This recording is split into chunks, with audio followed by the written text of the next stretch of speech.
अति पिछड़ा का सीट। गलती कहाँ से हुआ कि मैपिंग पंजी जो एलएस द्वारा बनाया जाता है, सर्वे जो किया जाता है टोला वार्ड का, पहले था कि किसी जात का हो जाता था, लेकिन इधर गवर्नमेंट का सर्कुलर आया कि नहीं, बहुल्य वर्ग बना दिया कि बहुल्य वर्ग से ही सेविका चाहे सहायिका की बहाली, जिस जाति का संख्या, जिस जाति का नहीं, जिस कोटि का जनसंख्या ज्यादा रहेगा उसी की चयन सरकार नियम है।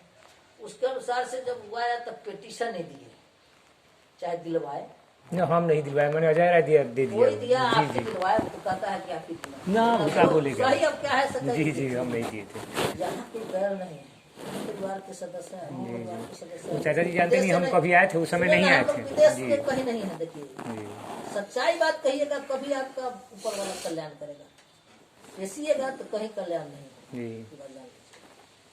हम लोग भाई बहुत साफ बात हम कह रहे हैं, पहले आए हुए हैं उनकी बात सुनिए। तो वो क्या किया कि वार्ड सदस्य दिया कि ये सीट पिछड़ा वर्ग, ये अति पिछड़ा का यहाँ वैकेंसी कैसे निकल दिया। तो हम लोग ज्यादा कैरी कोनो बात के नहीं करते हैं, इसलिए कि मैपिंग पंजी जो तैयार होता है उस पर वार्ड सदस्य का भी सिग्नेचर आता है और एलएस का भी सिग्नेचर आता है।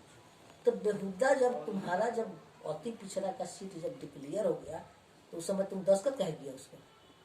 आज जो तुम कंप्लेन कर रहा है कि यह सीट पिछड़ा वर्ग है, तुमको उसी समय नहीं करना चाहिए कि मैपिंग पंजी गलत है, इसको सुधारिए, तो तुम उस समय दस्तखत कर दिए। फिर तुम ही कंप्लेन कर रहा है कि यह सीट पिछड़ा है। हम लोग फाइल आगे नहीं बढ़ाते, हम लोग नहीं सोचते हैं कि जुर्म तो जुर्म है, छोटा जुर्म कोई करे तब, चाहे बड़ा जुर्म करे तब, कानून सबके लिए है। ऐसा थोड़ी है आप बड़का है कोई चोरी कर लीजिएगा तो आपको भगवान कुछ नहीं कर रहे थे, कानून कुछ नहीं करेगा, हम गरीब है तो हम चोरी कर लेंगे तो हमको फांसी हो जाएगा, ऐसा थोड़ी होता है। सजा सबके लिए, कानून सबके लिए बराबर। तो तुमने उस पर दस्तखत किया मैपिंग पंजी पर, और फिर तुम्हें कंप्लेन कर दे रहा है। फिर भी हम लोग लोकेलिटी के वजह से उस पर आगे नहीं फाइल को बढ़ा के उसको वैकेंसी को रोक दिए। हम वैकेंसी को रोक के उसको जांच करवा, एलएस को बुलवा के उससे स्पष्टीकरण पूछे काहे क्यों गलती हुआ है। तो कहा कि हमको ये जानकारी नहीं थी कि लोहार वर्ग जो है सो अनुसूचित जनजाति में चला गया है। लोहार को हम अति पिछड़ा में जोड़ दिए थे, जिसके कारण से है जो है सो यह सीट अति पिछड़ा का हो गया। अब लोहार को अगर जो अनुसूचित जनजाति में सरकार जो अनुसूचित जो कार्य किया है जाति वाला कुटीवाद, उसमें यह इसको अनुसूचित जनजाति में छाट दिया है लोहार को। तब लोहार जब अनुसूचित जनजाति में चला जाएगा तब ऑलरेडी यह सीट पिछड़ा हो जा रहा है। तब वो सुधार करके दी तो यहाँ सीट पिछड़ा वर्ग का निकला, वैकेंसी निकल गई। फिर दोबारा, जबकि पावर वैसा नियम नहीं है, क्योंकि अप्रूवल जो है वैकेंसी का पावर डीएम को है, जिला पदाधिकारी को है। उसके आदेश को काटने के लिए हमको कमिश्नर से ऑर्डर लेना पड़ेगा, हमको सेक्रेटरी से ऑर्डर लेना पड़ेगा, प्रिंसिपल सेक्रेटरी से ऑर्डर लेना पड़ेगा, डायरेक्टर से ऑर्डर लेना पड़ेगा, और नहीं तो पुनः उनके यहाँ एग्रीमेंट करना पड़ेगा कि सर यहाँ गलती हो गया है, इसको सुधार दिया। लेकिन तो भी हम लोग कलेक्टर के एथी को भी पोस्टपोन करके सेकेंड बार में उसको हम अति पिछड़ा में सीट पिछड़ा में जब सीट निकला तो ये पिछड़ा वर्ग से आते हैं। तो ये एक बार भी उस वैकेंसी के पीरियड में हमसे भेंट नहीं किए। आप तो रीजनेबल पर्सन है, चाहे आप जानते हैं ऑफिस का रूल रेगुलेशन, किसी भी ऑफिस में हेड क्लर्क चाहे उसके असिस्टेंट, कागज पत्र का नॉलेज तो उसी के पास रहता है। आप चले गए एलएस के यहाँ, एलएस से आप बातचीत करना शुरू कर दिए, लेन देन का बात शुरू कर दिए। वो कह दिया कि चूंकि वो तो मानदेय पर है, उसकी सर्विस भी कॉन्टेक्ट पर है, सरकार ये है, सरकार के पास भी होशो हवास नहीं है, इसी में बैठ के आइए से लोग कानून बनाता है, नियम बनाता है, लेकिन क्या बनाता है कोई खोजने वाला नहीं है। अगर ये साधारण चीज अगर जनहित याचिका हाईकोर्ट में दायर हो जाए, जिसकी नौकरी स्वयं अनुबंध पर है, जिसकी नौकरी स्वयं अनुबंध पर है और वो परमानेंट का बहाली कर रहा है, ये किस रूल रेगुलेशन के अनुसार से? वो स्वयं मानदेय पर है और वो थी उस 60 उसकी नौकरी पावर है क्या LS को? कैबिनेट से पास है तो काहे नहीं पावर है?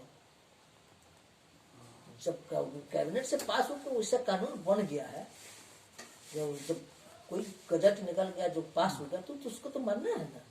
लेकिन गलत निकला ना, जिसकी नौकरी खुद एडहक है, जो स्वयं जो है सो अनुबंध पर है, अनुबंध पर वो परमानेंट 60 वर्ष के लिए बहाली कर रहा है सेविका और सहायिका। गलती तो वही है, भेद तो वही है।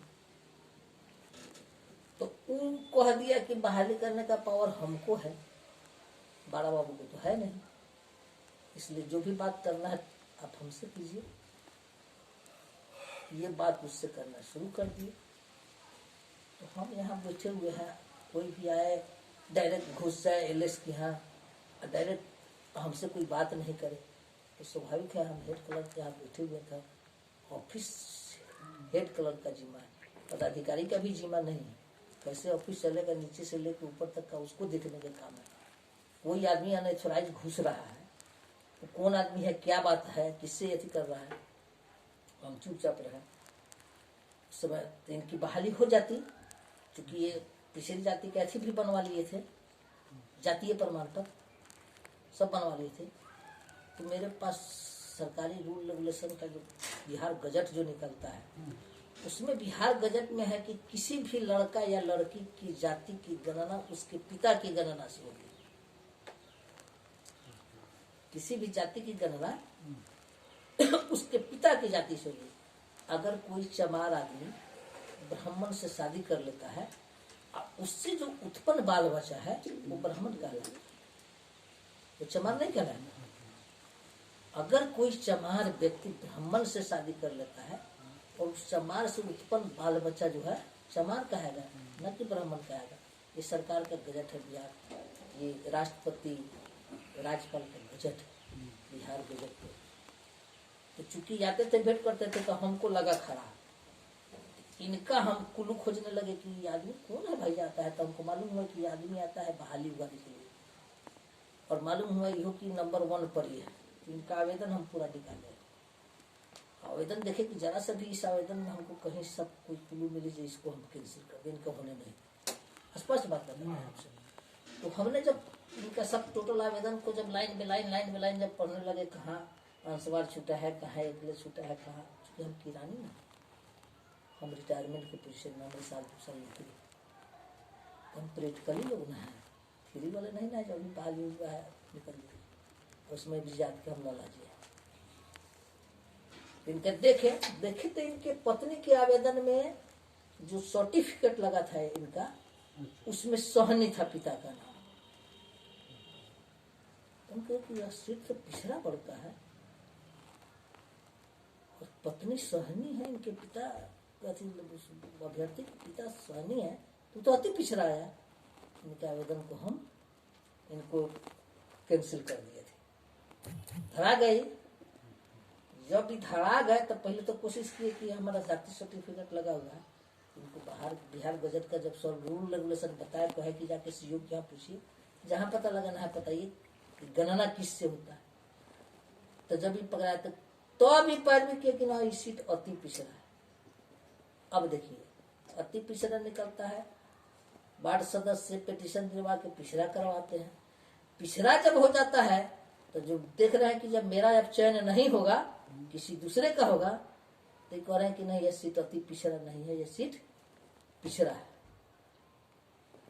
अति पिछड़ा नहीं है, यह सीट अति पिछड़ा है। जब अति पिछड़ा का भी वैकेंसी निकला है,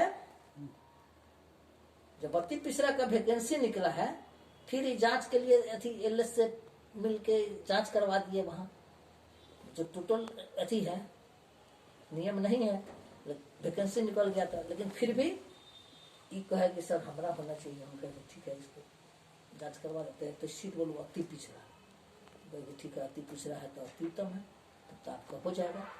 क्योंकि आपकी पत्नी अति पिछड़ा है और उसी की बहाली करनी है, तो आपका निश्चित रूप से हो जाएगा।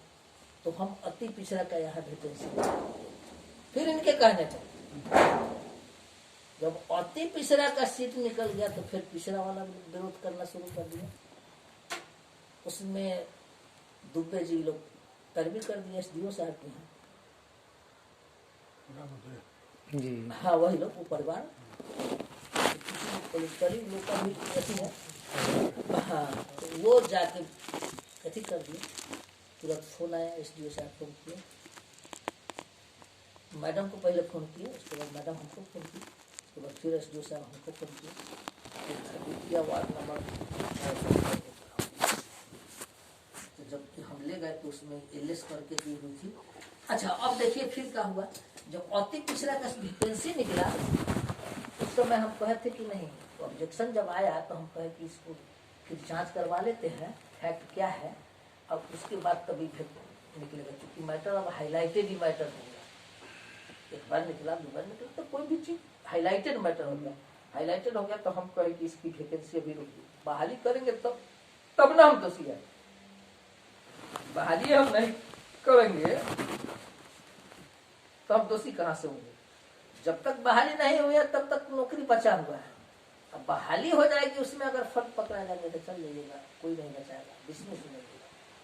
क्योंकि प्राइवेट हम लोग आदमी है नहीं, हम लोग सरकारी नौकरी तुरंत डिसमिस। तो हम क्या किए कि वैकेंसी को रोक दिए, नहीं निकाले। LS का कि कैसे न कैसे मैडम के नजदीक लिस्ट वैकेंसी निकालने के लिए जो दी, उसमें जो वार्ड नंबर 9 का अति पिछड़ा लिख दिया। जब ही हमारे संज्ञान में आया, लिख दिया तो कागज आया, तो भाई 10 का कागज आता है, थोड़ी आप जी मतलब, लेकिन गैर कोई भी आता है तब ना उसको थोड़ी पढ़ा जाता है। स्टाफ ले आ रहा है सिग्नेचर करने के लिए, उसके बाद पदाधिकारी का होगा। अब पदाधिकारी दस्तखत कर दिया उस पर, पहले हमको दस्तखत करना चाहिए, तब उसके बाद गुड फेथ में कर दिया दस्तखत, तो हम भी कर दिए दस्तखत। जब उसको ऑनलाइन डाटा ऑपरेटर लेके जल्दी से ऑनलाइन कर दिया, उसको ऑनलाइन जब कर दिया DM की, हाँ तब जब थ्रोली हम देखते हैं, कहते हैं कैसे निकल गया ये, इसको तो हम लोग किए थे, तो लिख के कौन दिया था, बोल लिख के तुरंत क्या किए कि फोन किए वहाँ जिला में कि भाई ऐसा ऐसा हो गया है, हम फ्रेश प्रिंट टाइप करा के भेज रहे हैं, हाथ का लिखा हुआ है। और भी उधर से कहता है कि हाथ का लिखा हुआ है ठीक से नहीं बुझा रहा है सर, इसको टाइप करवा के भेजिए। तो तुरंत क्या किए